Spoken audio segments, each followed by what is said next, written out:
Welcome to the third episode of Ask Asher. Today is Sunday, August 10th. It is 3 o'clock on the dot, and we're letting everyone in right now. Thank you for everyone that's here and joining us. Today's going to be an exciting one because a lot of people are continually asking, the market, I heard it's slower, or I don't know if it's a good time right now, or interest rates are higher, economy, like all of the things that we constantly are hearing.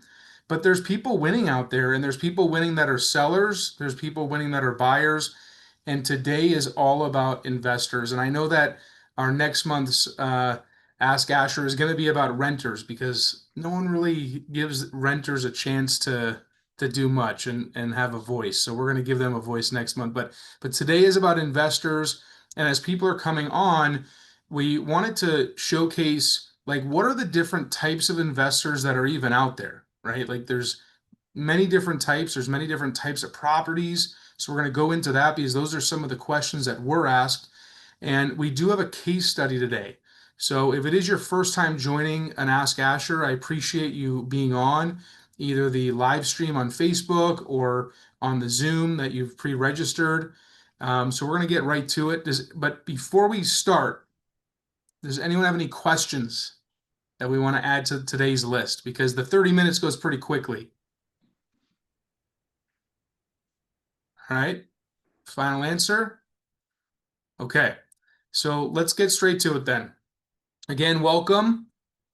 So how to invest in real estate in 2025, right? Some of the smart strategies for building wealth, because that's ultimately what investors are looking to do. They're looking to build wealth around real estate. There's all different types of ways of making money or investing in your money and having your money work for you. And real estate just keeps coming back to usually the top 2 or 3 on the list for people to accumulate wealth for generations to come, right? Building that legacy. So what are the types of investors, right? So I usually like kind of split them in half, right? There's people that buy to hold property, and then there's people that buy to sell. Now, a type of person that buys to hold is maybe buying one investment that are looking to put tenants in there, and they're looking to make money month after month on their investment and hopefully look into that appreciation factor that we're going to get to in our case study, right? So there's the buy and hold, and then there's the buy and sell. So it doesn't mean that you have to put hundreds of thousands of dollars in to resell it. Some people are tying up property. So they see a great property on the market or off market, and maybe they can put an offer in and they have that property under contract for, let's say, $600,000. And in today's market, with the way it's sitting, maybe it's worth 650. So that person is essentially like assigning it, right? Or that wholesaler is looking to just, they're flipping the property, right? And there's a lot of key terms and lingo, and I don't know where everyone's at in their learning process. So again, I want everyone to feel comfortable to ask questions here. But that's really what that means, right? They're wholesaling it. They're not even buying it. They're just putting it under contract and then they're going to sell it. And the difference between what they got it under contract for and what they're going to sell it for is their profit for being an investor, like a wholesale investor, right? So they're going to assign the property to someone. Very similar, right? There's a lot of details that we can go into in a different session, but again, I want to just make sure we're understanding the different types of investors. Now there are more, but I'm just breaking it down from buy and hold to fix and flip or just flip, and that's really the types of investors that we deal with on an everyday basis, but that are out there. So if you're thinking of investing, it's not only one or the other. There's different variations of investing in real estate. So the types of properties that investors invest in, right? So there's single family residence, SFRs. Now in different states, in different parts of the country, one type of property could be more profitable than others. So that's something to keep in the back of your mind when you're looking to invest in real estate. Just because Arizona traditionally is fantastic for a single family residence, that doesn't mean that in other parts of the country, a condo might be even better, right? So what comes to mind is if you think of like LA or Chicago or New York, in the major cities, those condos are fantastic investments, and they've actually, gone down from family member to family member over the years and generations because of, how much they're worth, right? So in Arizona, though, I would say that single family residences are probably the best type of property for a couple different reasons. Again, if you have questions, we can go into that. But then we have condo townhome, we have multi-dwellings, right? Duplex, triplex, fourplex, right? So it's one building, maybe it's one story, maybe it's two, maybe it's three, but there's different, amount of doors, and each door, right, or dwelling will maybe have a one bedroom, one bathroom. Sometimes it's a two bed, one bath, a three bed, one bath. And just because there's, let's say, four main doors, like a fourplex, um, behind every main door, it could be a variation. That building could encompass, it could have a one bedroom, one bathroom. It can have a, two bedroom, two bathrooms.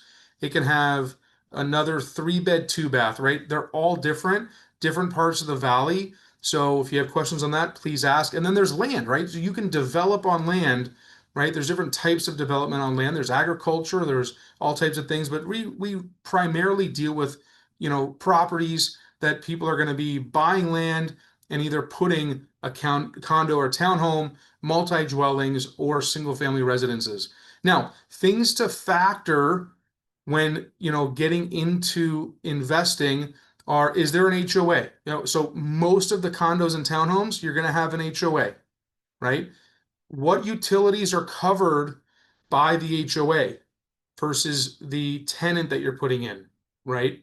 When it comes to the utilities, you know, it could be water that's covered by the HOA, but you're actually paying back.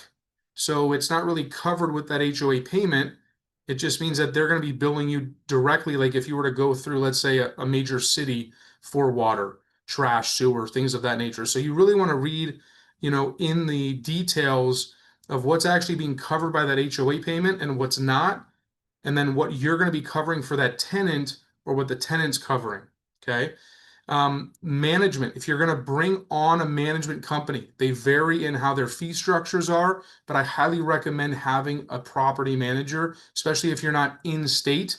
But even if you are in state, there's so many factors that go along with not just collecting rent, but just like the beginning of this year, the tax that everyone was collecting, every investor was collecting on their rental properties for that municipality. So let's say it was the city of Phoenix, you had to charge a 2.3% tax.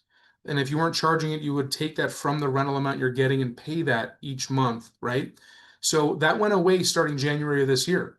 So if you're not aware of the things that are changing in the marketplace, then you might be doing harm to yourself as the investor. So that's another reason why a property manager might make sense to you. Okay. The condition of property. So when someone's investing in property, there are investors that really like something turnkey. They don't have to put a lot of money into it. Their money they're putting into it is the initial down payment, and they don't have extra money. So that would be more of a turnkey operation. They want, in order to rent it right away, they don't want any downtime. As soon as they take on that property, they want to be able to rent it right away. But then there are investors that really like to buy properties that need to be rehabbed. They need to be remodeled. They're hoping to get a better deal on that property. They can put their own customization to it, right? Instead of paying a premium, they're okay with some of that downtime because they're going to recoup that with what they're putting into it and what the value of that property is going to become, not just on a rental basis, but for the future of that property. Okay, so the whole value of that property, right? And then are there age restrictions for the properties that you're looking at? So again, not all the factors, but these are some main factors. Before I continue to the next slide, any questions so far? Okay. So some more key figures. Now you have this property, right? Or you're about to invest in this property. So what are the figures, or what are the dollar figures that we want to focus on? So there's actually a purchase price of the property. Now you can buy a property with cash outright, okay? And there's no debt service or mortgage, right? So that changes things. There's a purchase price And then there's also financing. So are you going to finance? Are you going to put down a down payment? You're going to put 20% down? You're going to put 50% down? Everyone's in a different situation.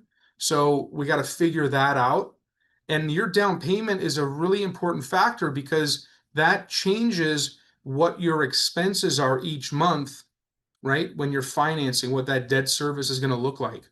So it's not always as easy as saying, okay, I want to be an investor and I want to put 50% down, and that's just how I do all my deals.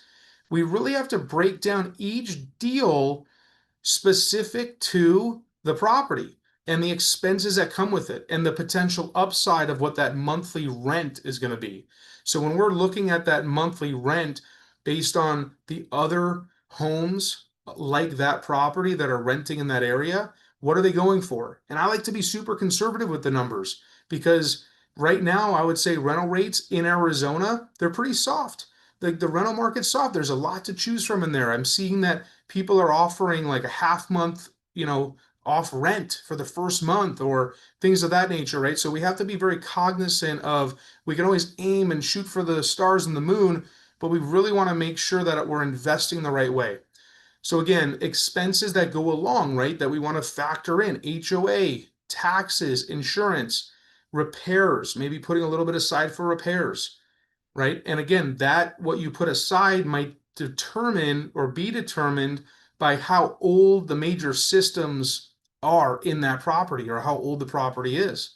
Because if it's a newer property, has a lot of warranties still on it, you might not need to put a lot of reserve money set aside for those potential repairs. That debt service is that mortgage, and traditionally the taxes and insurance are going to be wrapped into that payment. And then if there's going to be management involved, right? So these are some key figures to take note of as you're developing your, taste to become an investor, right? And then investors have key metrics that they look at. So there's a lot of differences in how they do their formulas. And these are four main types of formulas: ROI, return on investment; NOI, net operating income; cap rate, very heavily used on the commercial side; and then the cash on cash return. And I focus a lot personally on the cash on cash return. And we're going to get into a case study right now based on cash on cash. So this actually is a very real example. It just happened on Tuesday of this week. So we received a call from a client of ours. They were in a 1031 exchange. If you're not sure what that is, we can talk offline. But they had an allotment of money that they were receiving from another property, investment property that they were selling. They wanted to reinvest it into the Arizona market from a different state. And the reason they wanted to do that is to offset any tax money, capital gain money that they would have to pay on it. So they're rolling in investments from the previous years into new investments that they think that could be even better for them in the future. So should I sell since it hasn't rented in the last 45 days? So the market, the property's been on the market for 45 days. Their property manager hasn't been able to secure a solid tenant yet. And the client was getting nervous, right? And in all reality, that's a real thing because each month the tenant's not in there, there's obviously money that has to be paid out to make sure that things are being paid, the utilities are being paid. They might not be very high because no one's living in the property, but there's still a bill. But that debt service is real, right? So the buy and hold rental property, when they purchased it, it was at $575,000. These are important notes that I had to look into. It's not as easy as saying, well, if you're strapped for cash and you're not feeling it, maybe just sell it. And for us, we would love to sell it. The property's in a very high demand area. It's definitely worth more than that 575. For us as a business, we would love to take another listing on, but in reality, we weren't thinking about us, we were thinking about the client. Like, should I sell it? So we had a conversation, but with that conversation, I had to get the facts. What did they buy it for? What is their monthly debt service? Like, what are their monthly expenses? What are they used to getting for rent for that property? Right? So like, kind of, what is their return on investment? And then what are the other benefits of keeping that property versus selling it? So their debt service and management is $1,700 a month total out of pocket. So every month that is not rented. It's a little bit less than that because there's no management fee while it's not rented. Okay. And what they're used to getting is closer to 4,000, but for this case, we're using $3,500 a month of revenue when someone's living there. That's what they're paying. Okay. So the property generates right off of these numbers, about $21,600, right, for the year. Once they're paying the rent, the management, the debt service, right? So that's pretty good return. It's about a 10% return cash on cash, right? So that's really good. And some people might say, like, well, for me to put out $210,000, because that's what they did. They invested $210,000 for that property that was 575. Not everyone's in that position. Totally get it. But that was their situation. But they're just seeing, like, okay, could I have invested my money, $210,000, somewhere else in another piece of real estate, in another type of investment, right? Maybe a stock, maybe a mutual fund, who knows, right? Maybe investing it in a business, wherever. Can I have put that money somewhere else? Well, if it wasn't in real estate because it was a 1031 exchange, they would be hit with capital gain, right? So that was that. They had a huge benefit for going into real estate. But going back to this real estate piece, what could they have done for 10%? They could have put it in other things, but they're getting 10% on their cash of what they invested. But there's other benefits that come along when putting $210,000 of cash into a piece of real estate, right? So every time there is a tenant in there, that principal balance of that mortgage is being paid off, right? Little by little, chip by chip, it's being paid off. Okay. There are tax benefits depending on your tax situation. That's a CPA thing, but there are multiple, most of the time, tax benefits of owning investment property, right? Based on your income. That's something you talk to your CPA about. But I also did a calculation based on appreciation. Because if you're investing $210,000, you're not appreciating, and I put like 1 or 2%, right? Like it's actually 2%. 1% is wrong. It's 2%. So 2% on average yearly of appreciation. 2%. That's low. It's usually on a conservative level, it's 3, but I did 2% for this case study. So 2% appreciation after 10 years, right? From buying it at 575, total of 10 years from that time, the value of that home should be, let's say, on a conservative level at $700,000. Okay. Plus, you're having all of the benefit of the cash on cash return. So it's almost like when I presented this back to the client, when we're just looking at all of the different things, the answer of how she wanted to move forward was obviously a thank you, but we're definitely keeping this property. There's no doubt about it. So these are factors that we look into. Now, I wouldn't say that every agent knows how to look into things like this. There are a lot of fantastic agents that know how to do this, and we recommend you working with one of them when dealing with investments. But we want to definitely take into account all of the different factors or strategies that we can when we're dealing with investing in real estate. Okay. Any questions on any of this or anything that came to light?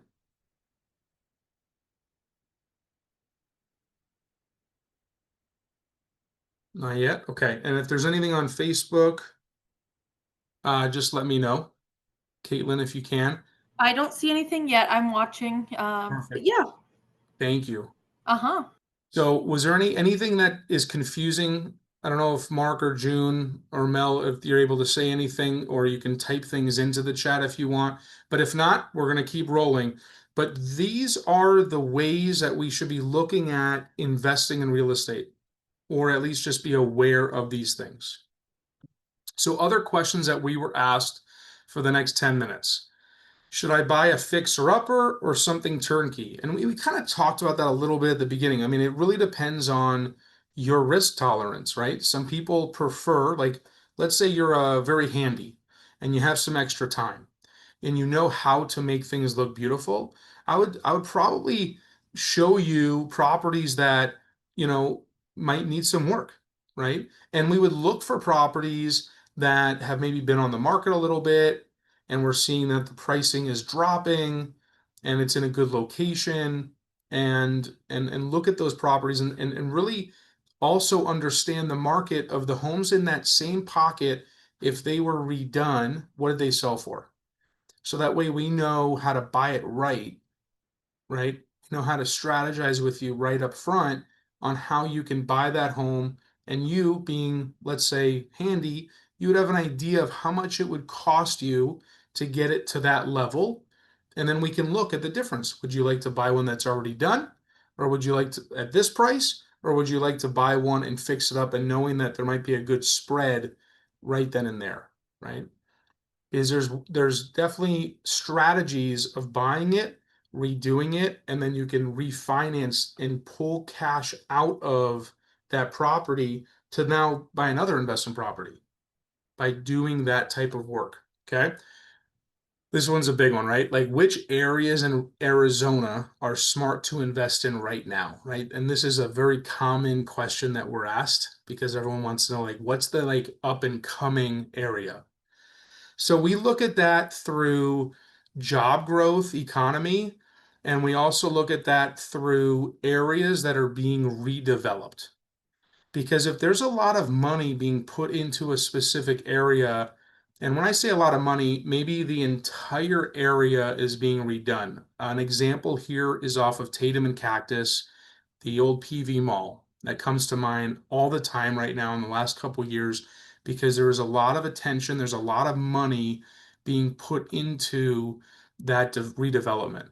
And it started by not demoing the old mall. It actually started by doing some improvements to the surrounding commercial properties, you know, making, like we call it, like giving them a facelift, or just kind of improving the curb appeal, the tenants that are in there, things of that nature.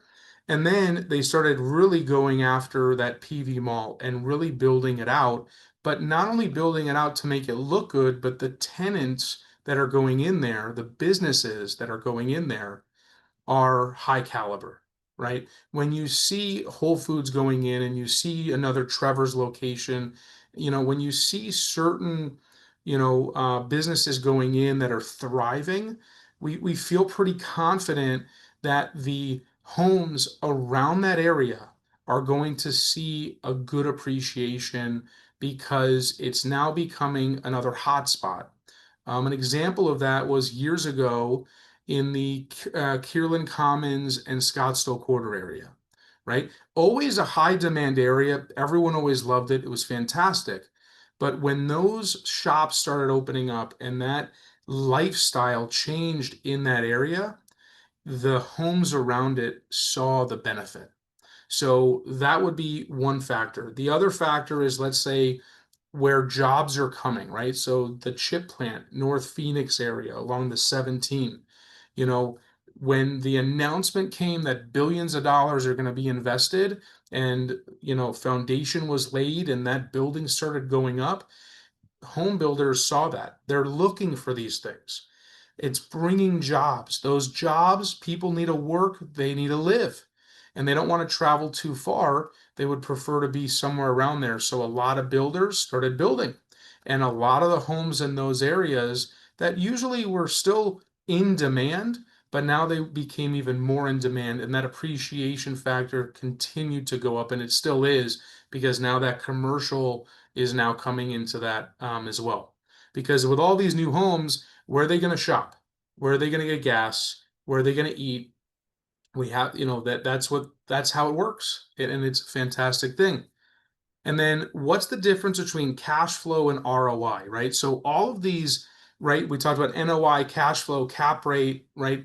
The differences between them are we taking into account the debt service or not when looking at it? And cash flow, I would say, is more like cash on cash is more in the months and in the year, right? It's the now. The ROI is more future, looking at this investment. So one type of investment could look really good in one formula and maybe not as great in another. And it depends on what type of an investor you are that really translates to what type of investment you want to invest in. and we can help you, sort that through and go through all those things. All right, Caitlin, any questions? Any other questions? If any other came in? Not yet. I'm waiting Okay. to see. There's a couple people in there, so Okay. I'm hoping that the no questions are because we alleviated the questions by what we were discussing, but also bringing some of these questions that came in prior to, the the segment here, if you will.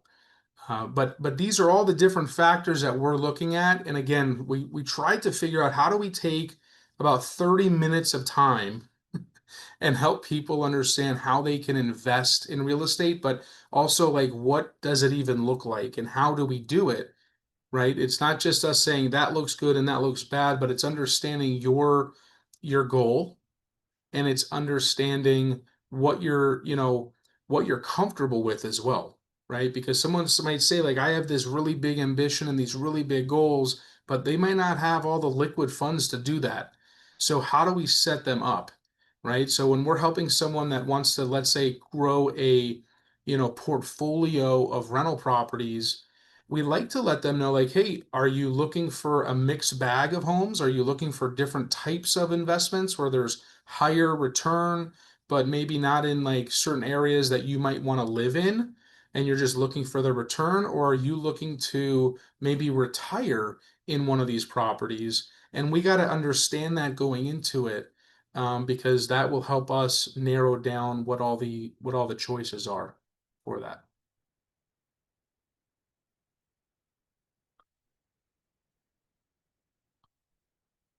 So again, thank you for everyone that's come on. I hope that everyone was able to take one thing away today that was, something that they could bookmark. And again, if there are any other questions, please feel free to reach out. We're here for your questions. We're here for all your real estate needs, and also things outside of real estate that we can connect you to, just to make your life a lot easier. And again, if there's better days and times, I want to hear from you. We've tested 3 different elements out, right? We've done like a weekday noon lunchtime-ish. We've done the today, like today, Sunday afternoon. Everyone's doing family stuff maybe in the morning, wanted to break away for 30 minutes, learn a little bit. And we've also done weekday evenings, right? Trying to get it in before it gets too late. So either way, love to hear what everyone's time preferences and day preferences are. In addition to different topics, we will be going over how renters need to really look out for themselves, in the years coming ahead, and how we help renters in general, right? So that's it for today. We got about 30 seconds left. yeah. We got one person Ben, that just came on. Go ahead, yeah, Caitlin. Ben Spreckman said, as always, thanks for the insights, Asher. Thanks for watching, Ben. Yeah, I can't wait for next week as a renter. I look forward to getting that good information. Yeah, I mean, there's a bunch of strategies as a tenant of how you can, based on where the market is, what, like, does it make sense to stay? Does it make sense to go somewhere else? And the different factors that are associated with that. Because there is a place in real estate for renters, right? We're not always of the mindset of you have to be buying or you have to be selling. There definitely is a place where, and it traditionally comes down to, you know what, I'm not sure where I want to be yet, right? Or my job might be taking me somewhere else. And does it make sense to invest in the market if I'm not going to be here for more than a year, right? So we really have to look at those things, and calculate it out. So Helen, thank you for being on. We are just wrapping up, but any investor related real estate questions that we can help with before we end the call?